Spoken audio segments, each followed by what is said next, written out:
Jonathan Angelsen against Kari Drogemüller here in Denmark. You can see there the Channel Fireball Danish flag t-shirt for Drogemüller.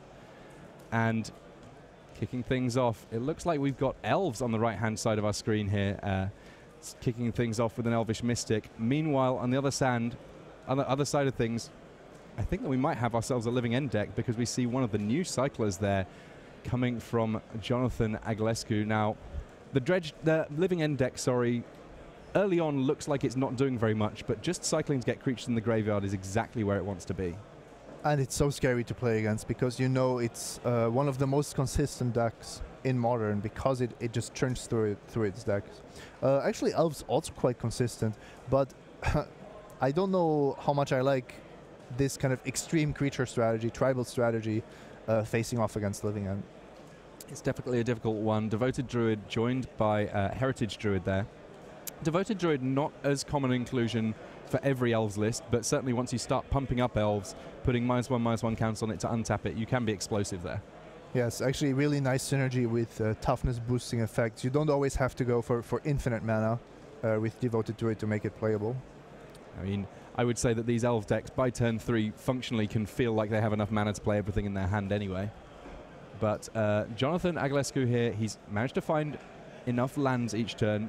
3 is pretty much enough for him to do most of the things that his deck wants. Even though the creatures with cycling typically cost quite a bit more, he's now at a point where he can at any point threaten a Violent Outburst, Cascade into Living End, wipe Drogemüller's side of the board, and put a few creatures on the battlefield. And now if he feels like it, and it seems like he does, he can actually just get 10 power on the battlefield on turn 3 while wrathing his opponent's board.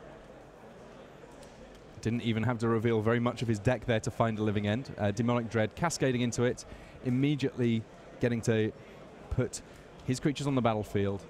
All of Drogemüller's go in the bin, and there's a sizable clock facing Drogemüller here. Yeah, this is really difficult to come back from. What is this? Yeah, basically a 5/1. But that is maybe ignoring the fact that you also got 11 mana worth of creatures, so... Yeah, Kari is facing a really tough matchup here in round 1, and he will need very specific sideboard cards because I don't think that Elves will be able to race even the turn 3 Living End every single time will just almost beat him on its own. Now, one of the cool things about Horror of the Broken Lands that's in play here is that Jonathan Aglescu's deck is full of cycling, and there's a very real chance that he could cycle a bit here so that rather than that being 10 power presented on this attack, it could be as much as, well, I mean, with Street Wraiths involved, it could be lethal. Okay, that's the dream scenario. But to be fair, how much do you really need this ability now when you're presenting such a clean 2-turn clock? Jonathan is going to cycle what he isn't planning to use, but I don't think the extra damage is all that relevant. What would be nice would be to make sure that each of his creatures is lethal next turn, which means bringing Kari down to 6 if he can. Yeah, but he's not managing that. Still, big swings, and with just Izuri Renegade leader, Kari Drogemüller gonna need the earth and everything on it this turn. Draws another copy of Izuri. That's no help to him. Rising Canopy the play here. Possibly a desperation activation here to try and find something. And we do have Vizier of Remedies in this Elves deck, so the Devoted Druids can go infinite here. And with Izuri, that's certainly an interesting option. So this is different from the Abzan Company decks that want to go infinite with this combo, but instead Kari is just trying to generate an arbitrary amount of overruns with Izuri. Yeah, let's quickly run through how the Devoted Druid and Vizier of Remedies interaction works. I think it's something we might see quite a bit this weekend. Vizier of Remedies says that if you were going to put a -1/-1 counter on a creature you control, you put 1 fewer. Now that is different to the likes of Melira, who simply says your creatures can't get -1/-1 counters, and means that it interacts very favorably with Devoted Druid. Devoted Druid saying you can put a -1/-1 counter on one of your creatures in order to on it to untap it. With Melira that wouldn't work. You just simply couldn't use the ability, but with the Vizier, you are able to just keep untapping that Devoted Druid basically for free. Yeah, in a very real sense, the Vizier is better than Melira. However, you do lose the added benefit of having basically a pre-sideboarded deck against Infect. Well, it looks like Drogamula here, out of options, out of luck. Demonic Dredge simply being used to prevent blocking. Yeah, that was actually really nicely done by Jonathan. Demonic Dread can be used for its main effect, and then when you are cascading, a great mechanic by the way, you are allowed to not cast the spell you're cascading into. Well, that is the end of Game 1. We will be back shortly, right after these messages.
Hello and welcome back to this, our first round here at Grand Prix Copenhagen. I'm Tim Willoughby, joined of course by Simon Gertsen, and after a lightning fast Game 1 between Living End and Elves, these players just completing their sideboarding.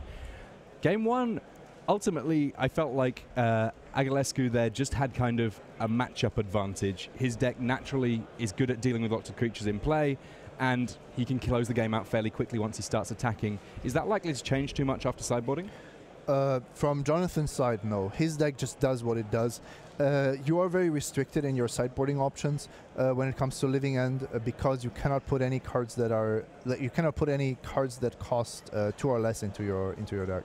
But we've had a chance to move across to see another match while these guys are finishing up. Tamaz Naj there with, he's got the Nightfall deck, so Retreat to Coral Helm alongside Knight of the Reliquary, enabling a very, very large Knight of the Reliquary indeed. Every time a land comes into play, untap that Knight, tap it again, sacrifice a land to gradually pump it up. But on the other side of things, Seismic Assault in play here for Drogamula. Potentially a Seismic Swans deck here? I was going to ask, what is the engine? Because it's certainly not Life from the Loam. We see only blue and red lands. Possibly the Swans, yes. Not a deck that I've seen in Modern, certainly recently. Seismic Assault does mean that Drogamula is able to discard lands to deal damage. 2 points of damage per land discarded. And that's potentially going to be a problem now that that first Knight of the Reliquary off the table here. Very intrigued to see how this one plays. I mean, at this point, I don't feel like we've necessarily seen everything that Drogamula has going on here. But Drogamula has managed to get the Knight of the Reliquary off the board. So that's kind of the key. Oh, hello, treasure hunt. So Drogamula here going to keep revealing until he finds a non-land card and draw all of those cards. And there is the Swans of Bryn Argol. Swans of Bryn Argol, let's run through how this combines up, because it's another intriguing 2-card combo that we have for Modern. So Drogamula actually found the island that he needed to cast the Swans. Seismic Assault allows him to discard lands to deal 2 damage to any target, and the Swans will prevent this damage and give him 2 new cards. for every land. So you discard one land targeting the Swans, try and deal 2 damage to it, instead draw 2 cards. You're discarding one land to draw 2 cards, and presumably his list has such a large land density that he draws enough lands that he can then start throwing them at Tamas. Absolutely. That should just be a win.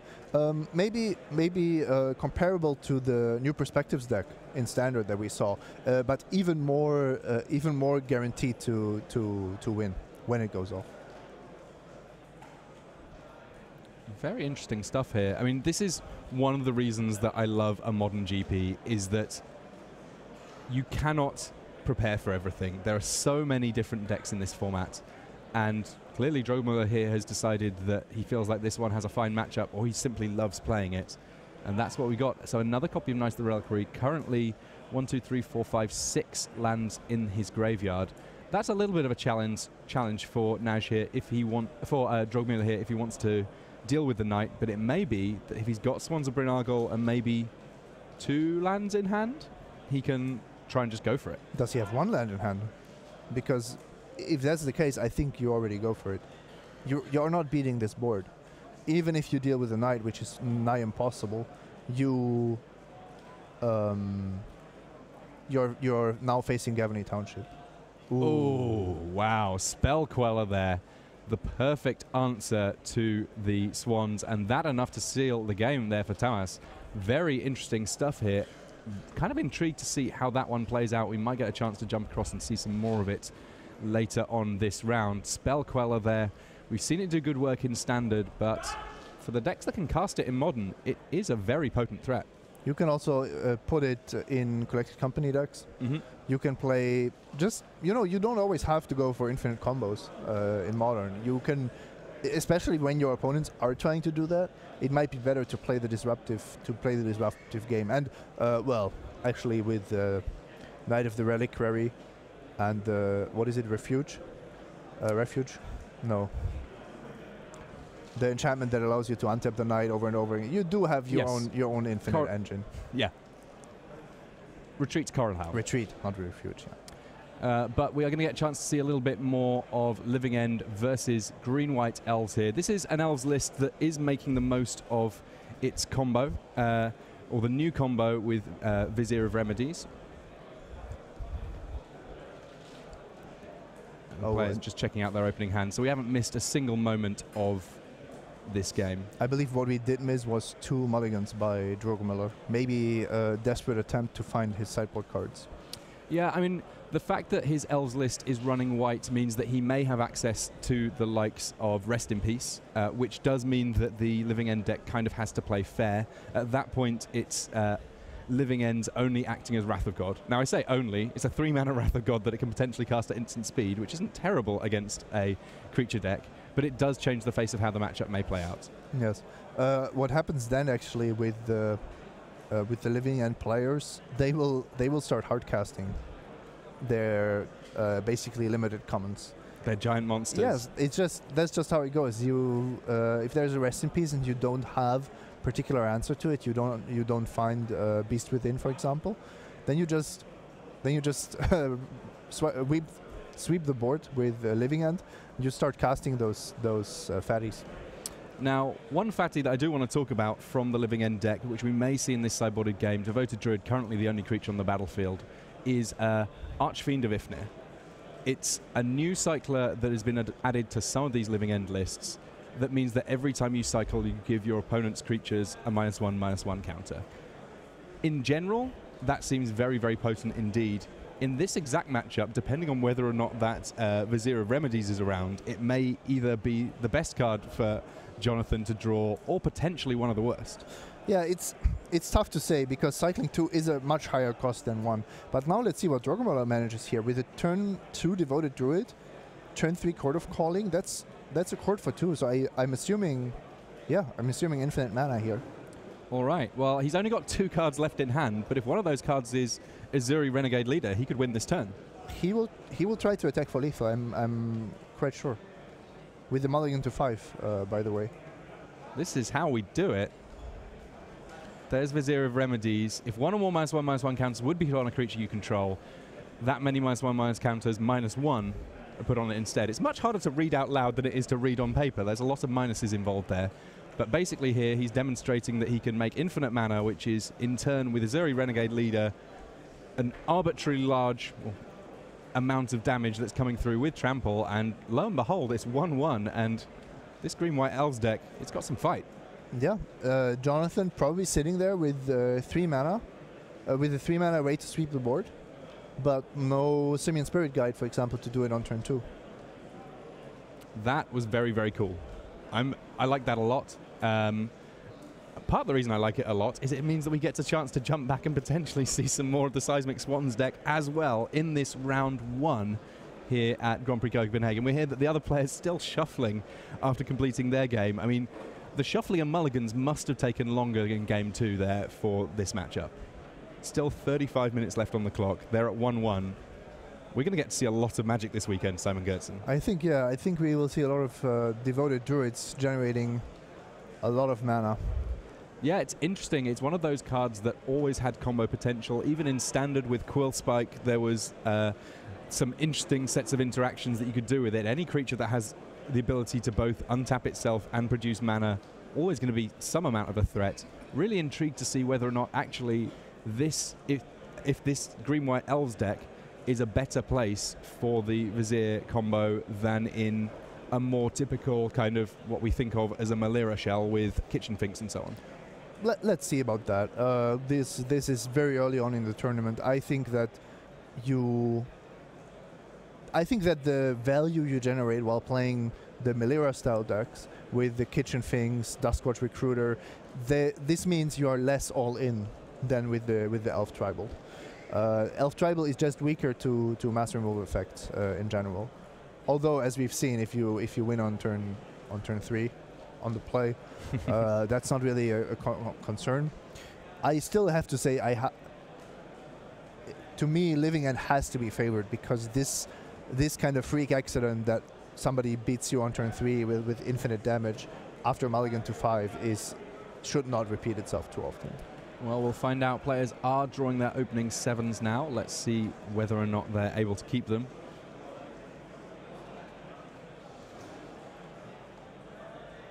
No, looks like still more shuffling to go here.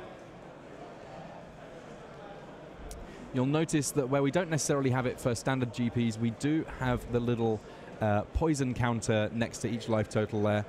In the event that someone does get in for infect damage, that will tick up. I think that based on the fact that Inkmoth Nexus is around, there's a good chance that we'll see some of that today.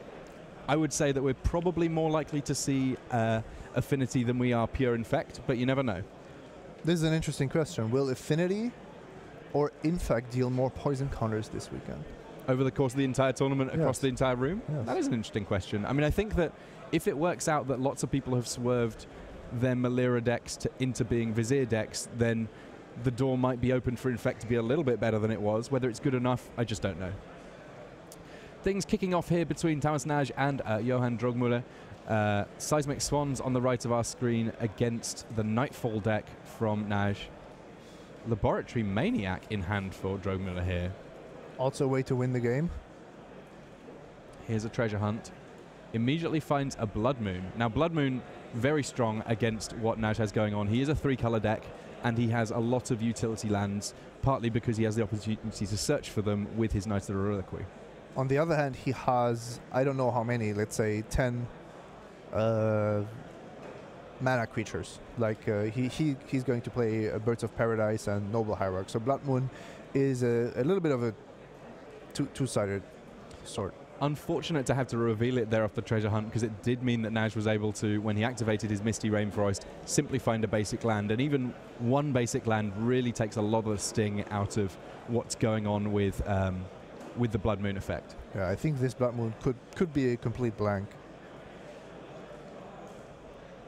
So Naj does take a couple of points here playing Hallowed Fountain untapped, and Voice of Resurgence coming down there. The 2/2 that means that any instants are going to create elemental tokens. Also, if it just happens to die, it will be replaced with an elemental token.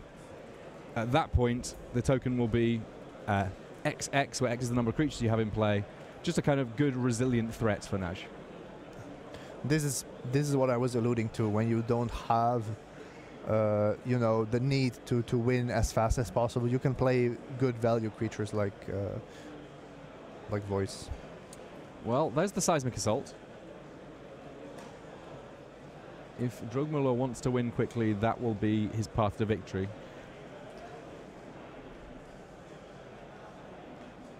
Originally there from Stronghold, you see that's the version that Drogmuller choosing to use. Sorry, from Exodus. There we go. It's been around for a while, but was printed more recently, I think 7th edition, meaning that it is legal in Modern. Even if that one does have the old card frame.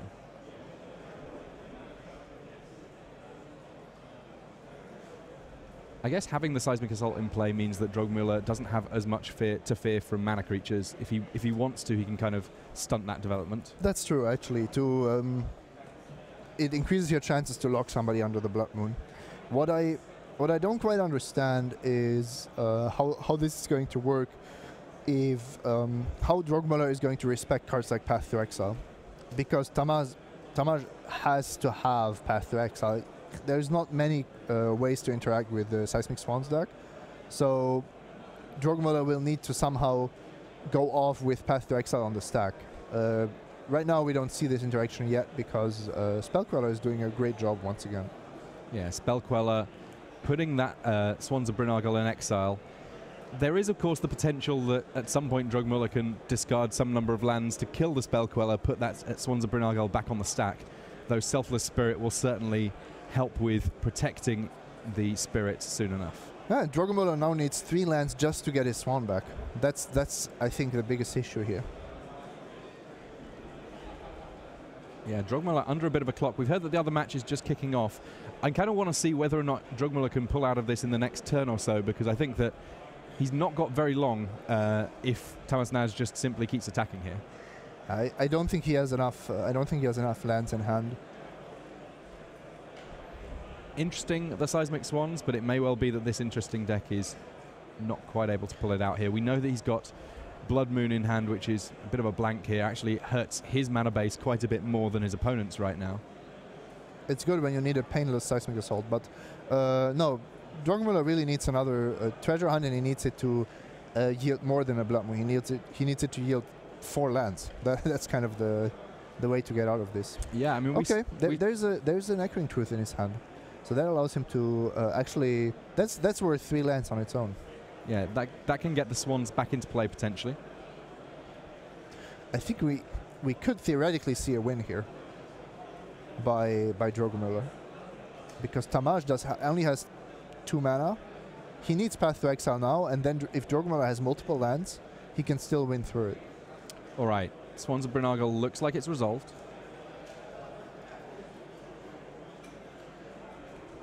And there's the Path to Exile in response. Is there another land in hand for Drogmuller? No, there's not.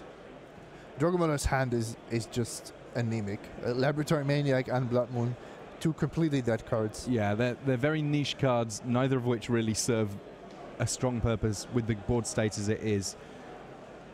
You know what? I'm tempted to move across to the other match at this point, because I think that there's a lot of things that are going to need to go right for Drogmuller to keep things going, and I kind of want to see how these Elves versus Living End get on in their game 3.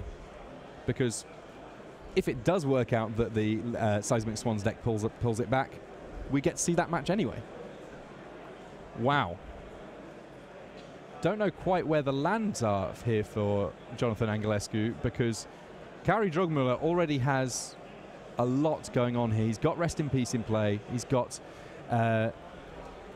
Heritage Druid, Devoted Druid, Elvish Mystic, and an Elvish Archdruid in play, when Jonathan Angelescu here with virtually nothing going on. Rest in Peace, we've already established, changes his game plan quite a bit, but he's going to need lands to get any kind of a game going here.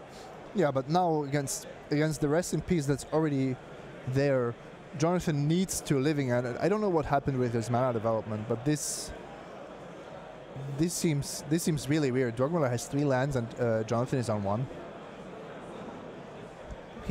I think he kept a hand. He kept a hand with Street Wraith. You see it in the graveyard or in the exile zone, actually. And I think he just didn't get there. Yeah, I mean, this is a deck that it can afford to typically run fewer lands because it's got so much cycling. In practice, though, that does mean that sometimes you miss out on lands, and there we saw a Chord of Calling when there was already a Vizier and a Devoted Druid in play. I think he there pointed out, yes, you know what, I can search for whatever I want. What I want in this case is Azuri, which is enough to kill you, and Green-White Elves picks up the win. So 2-1 to Kari Drogmüller, and our other game's still going on. We got the little look-in that was just enough. Spellqueller does deal with Blood Moon there for Tamas Naj. He doesn't particularly want to have to worry about his mana getting confused here. I don't think that's actually the main point. The main reason is that you want to present lethal next turn. So Tamas wanted to cast that Spellqueller anyway. The fact that he got a relevant or semi-relevant spell out of it is only a bonus. So I know Twitch chat is already heralding the return of Seismic Swans to the competitive modern scene, but I'm not quite so sure if this deck has what it takes at the moment. It's a bit of a fiddly one. In order for the deck to be able to go off, it ends up having to run quite a high density of lands. That meaning that sometimes if you don't draw your combo pieces, it can feel a little bit sort of flood heavy. Yes, and then if you compare it, let's say compare it to Blue-Red Storm, where yes, you have some creatures, but they cost 2 mana and they make everything you do cheaper. And here your combo pieces cost 3 and 4 mana, and you are basically have a difficult time to win through a path to exile because you need at least that extra land. So you're basically, your combo needs 6 lands, let's say 6 lands and 2 cards that cost 7. And 4 turns, which for a combo deck in this format is a tiny bit on the slow side. And that enough for the handshake for Johan Drogmüller. He passes things back, now shows what else he had going on, which wasn't actually too much, but you know, he used everything that he needed to deal with Swans of Bryn Argol, and once Swans of Bryn Argol is dealt with, the Seismic Swans deck doesn't have too much going on.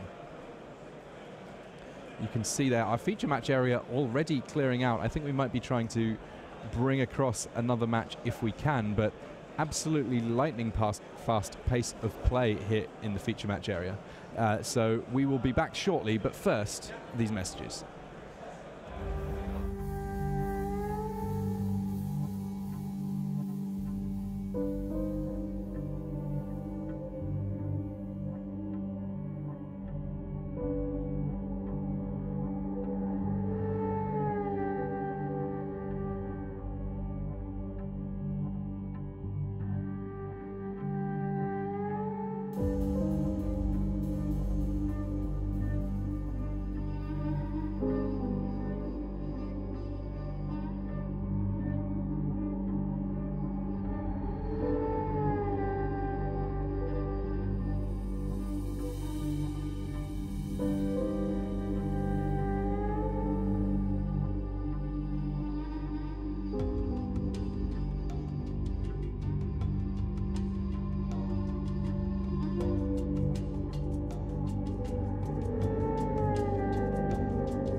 Hello and welcome back to coverage here of Grand Prix Copenhagen. I'm Tim Willoughby, joined by Simon Gertsen, and we've already had 2 matches in our feature match area.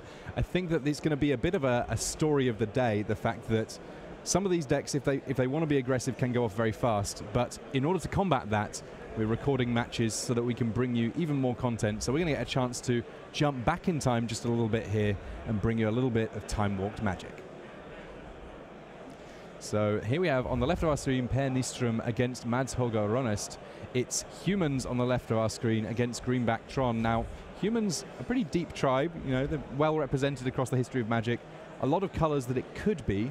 I'm guessing Collected Company is going to be involved somewhere, and I think we can already spot a Reflector Mage in hand for Per Nystrom here. So this may be kind of, in some respects, a super-powered version of the standard Collected Company deck that we saw just a few seasons ago.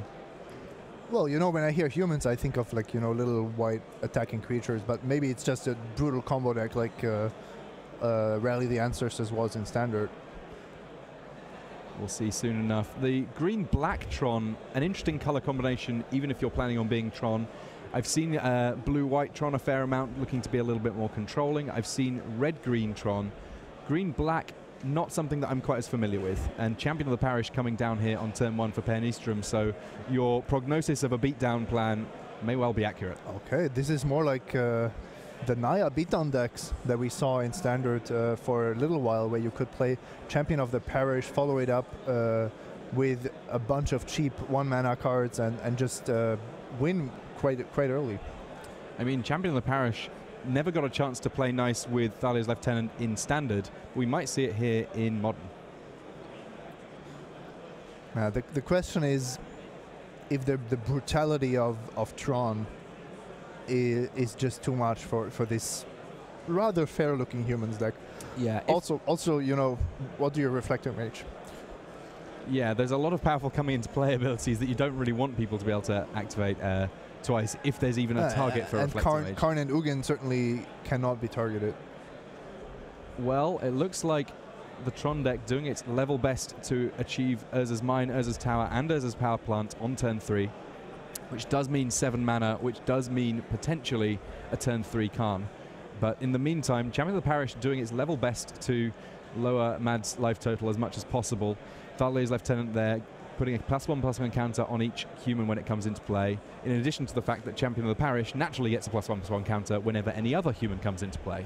Synergy working well from the plane of Innistrad. So just yesterday I read a tweet by Elias Watsfeld, one of my favorite Swedish players, and he said he would be playing a human-themed tribal deck. Interesting. Maybe this is actually the deck that he was referring to. Yeah, I mean, there's a lot of different directions that humans could go in. I mean, technically you could talk about Norin the Wary in this sort of a list. When you've got so many things that are triggering off humans coming to play, Norin is a human, and he flickers in quite a bit if you choose to go in that direction. I thought that was just the most annoying commander card ever printed. Also true. Though Baral is making his level best effort on Magic Online. And here is the full Urzatron. Unfortunately, not able to use it on turn 3. Had to search up on turn 3, so 4 mana left over. Or some mana left over, I'm not quite sure. 1 mana left. 1 mana left. Fatal Push. Now we start to see where the black mana coming in for this green-black Tron deck. Intrigued to see if there are some high casting cost payoffs as well. Really nice synergy with the artifact stones, the Fatal Push. Almost by generating that black mana, you almost guarantee Revolt. Revolt, yes. Avacyn's Pilgrim coming down in pairs there. Thalia's Lieutenant getting bigger as a consequence, and Per Nystrom, lots of mana available to him here. But this is where the Tron deck starts dropping the hammer. Plays Karn Liberated. Tron assembled. And that 0 there, it's a 10-sided dice. That does mean going up in loyalty by the looks of things here. Should it go up, though? I mean, that's a good question. When you've got your opponent suggesting beatdown, it's interesting, but I would certainly have been tempted to exile a permanent there. Yeah, I think if you exile the Lieutenant, your Karn still lives unless there is another Anthem effect or something. The Tron deck needs to delay the game. Maybe this is the better way to do it, because if Pair doesn't attack Karn here, he's also risking a lot. Also depends on the rest of the hand, of course. With another Urza's Tower there, the follow-up play from Ronest, he's potentially threatening the likes of Ulamog next turn. Not every list running the exact same late-game payoffs for having a lot of mana. Collected Company here from Nystrom. This potentially could represent a colossal amount of damage. Mirren Crusader, one of the options there. 3 mana Thalia is really good against Tron if it comes down early. And with those Avacyn's Pilgrims, you can actually cast it on turn 2 from time to time. It looks like Nystrom, almost all of the cards that he's seeing off this Collected Company are live to put into play here. And there is Thalia Heretic Cathar. You called it there. We'll just wait to see which human this checklist card represents. I just hope it's Mayor of Everbrook for nostalgic reasons, but... It is Mayor of Everbrook. It's even the Innistrad pre-release Mayor of Everbrook. All humans get +1/+1, and it does have the werewolf ability. If it transforms, it'll start producing wolf tokens. But in the meantime, this is some huge attacks coming at Karn here. I think 5, 6, 7, 8, 9, 10. I think Karn is getting liberated from the battlefield. Well, that was brutal. Typically, a Planeswalker on 10 loyalty survives that. There aren't that many sequences of plays that cause that amount of pump going on. 2 creatures coming into play, pumping the Lieutenant, plus one of them being the Mayor. Expedition map immediately being played and cracked here, and there's enough mana available that all sorts of cool things going on here. Gets Sanctum of Ugin. I like the way that this one works out for Mads Holler Rollness here if he has time, but he's going to be facing a lot of attacks here on this subsequent turn.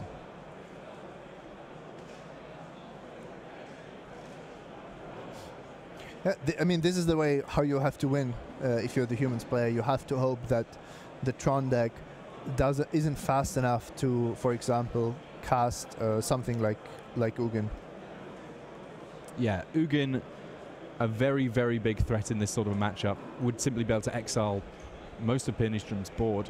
But in the meantime, how much is this attack coming in for here? 3, 4, plus 7 is 11, 15, 16.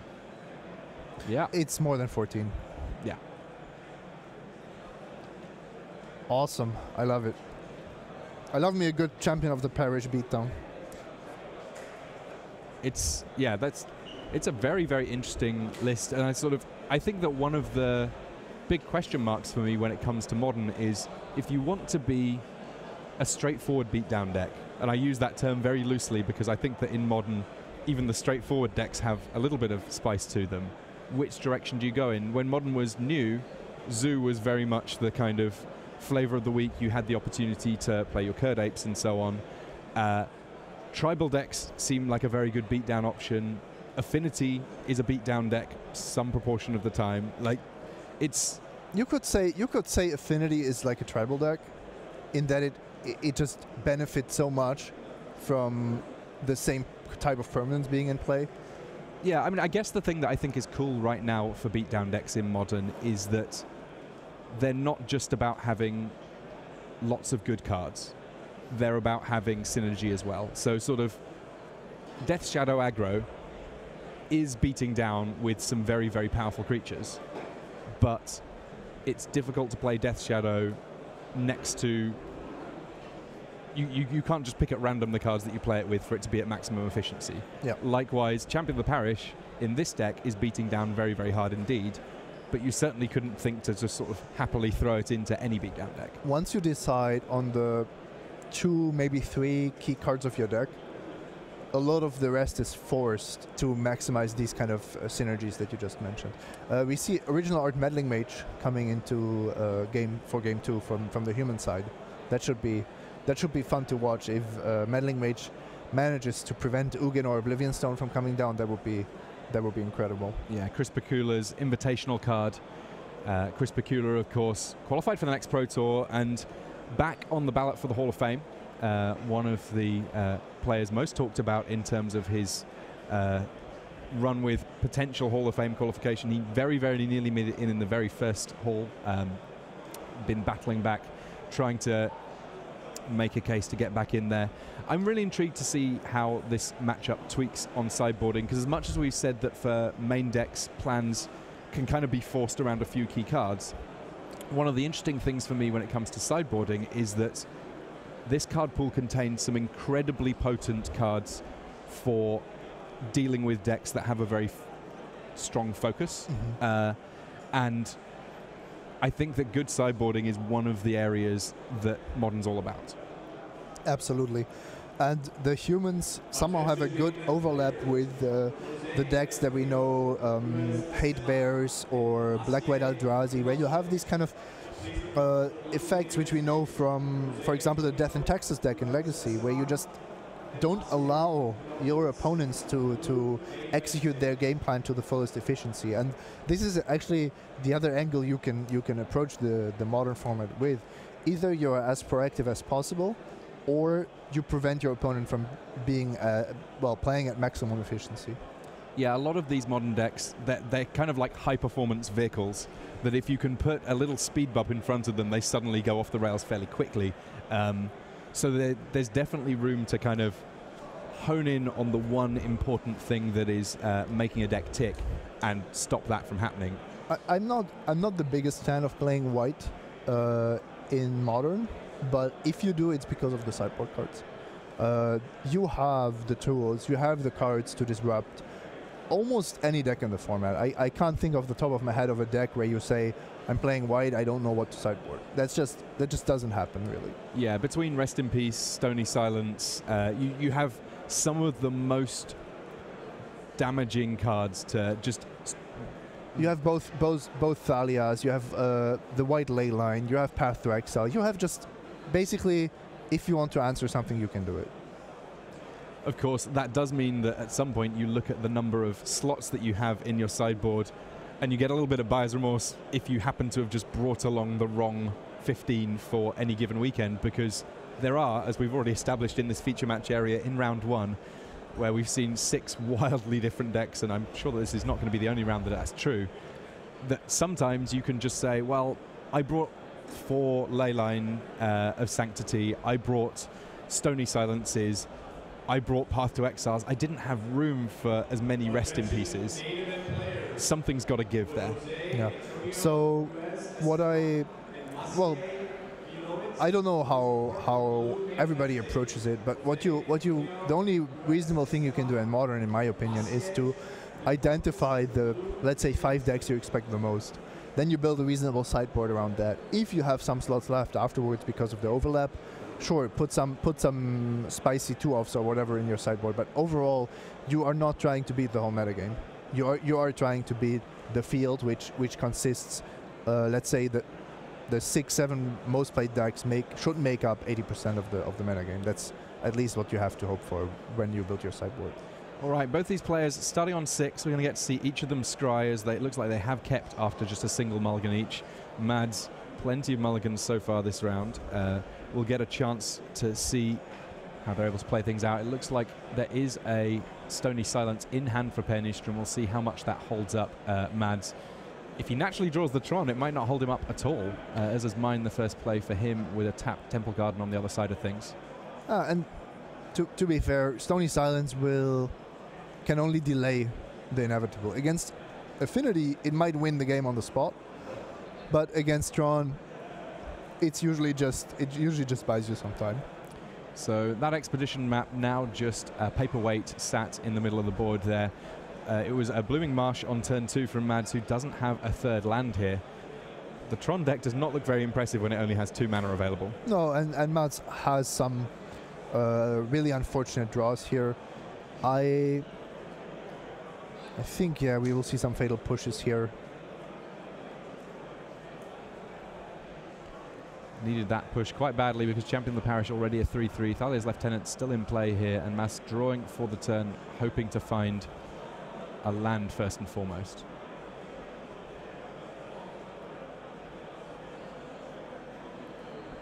So Per Nystrom kind of playing a tempo game here. He's got a little bit of disruption and a clock on the board, which presumably will grow. A Horizon Canopy coming along, and immediately getting cashed in for another card here.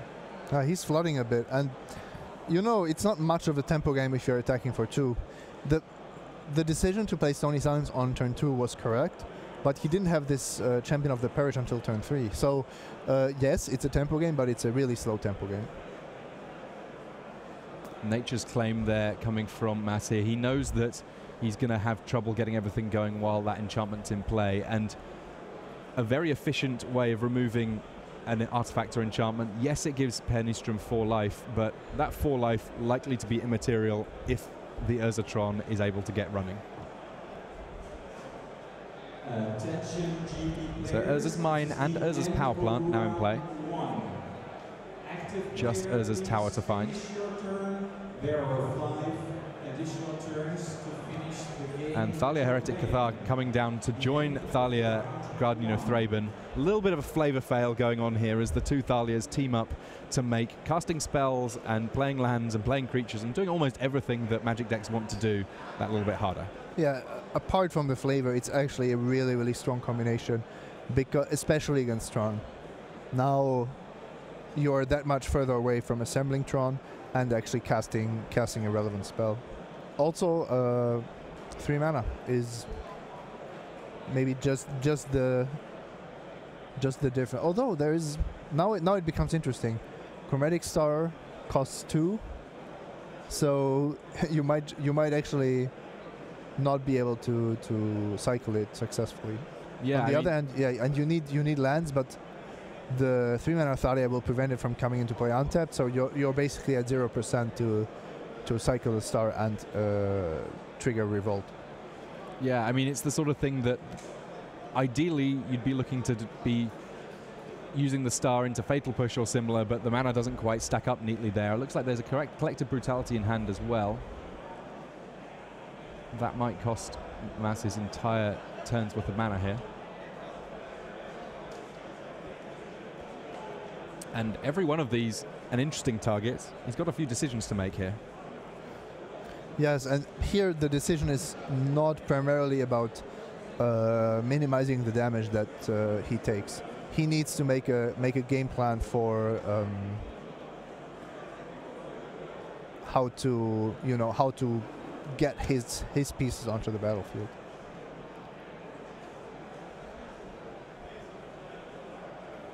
This looks like a nice start. Collective Brutality doing good work here. Using the Escalate just the once, but doesn't see too much in hand that he needs to worry about. I guess he has peace of mind now, at least. Yeah, I mean, there was a huge danger of Collected Company, so I can understand that you wanted to prevent that. I'm a bit surprised that the 2 mana Thalia was chosen for this Collective Brutality. And I guess that Fatal Push is still in hand, and if he's planning for the worst, then this means that the Fatal Push is easier to be live later. Yeah, if he has another Chromatic Star, because he just discarded one to get this peace of mind that there's no Collected Company in Per's hand. Well, Mirren Crusader coming along, and that one tricky to Fatal Push. Ulamog the draw there for Mass. Not the droid that he was looking for. It's a sad way to go out if you're Black-Green Tron facing humans in round 1. You would think that you have at least a decent shot, but somehow the way these opening hands shaped out, the Tron deck not as brutally efficient as we usually see it, and paired with, I don't know, not really anything that crushed Tron, but the little, the little punches got there. Yeah, I mean, that game, the humans deck looked a little bit less like a regular beatdown deck and had more elements akin to what we might see from a Death and Taxes list. A few more taxes on what was going on. So Per Nystrom, 2-0, he wins his first round. Congratulations to him. We'll be back soon, but first, these messages.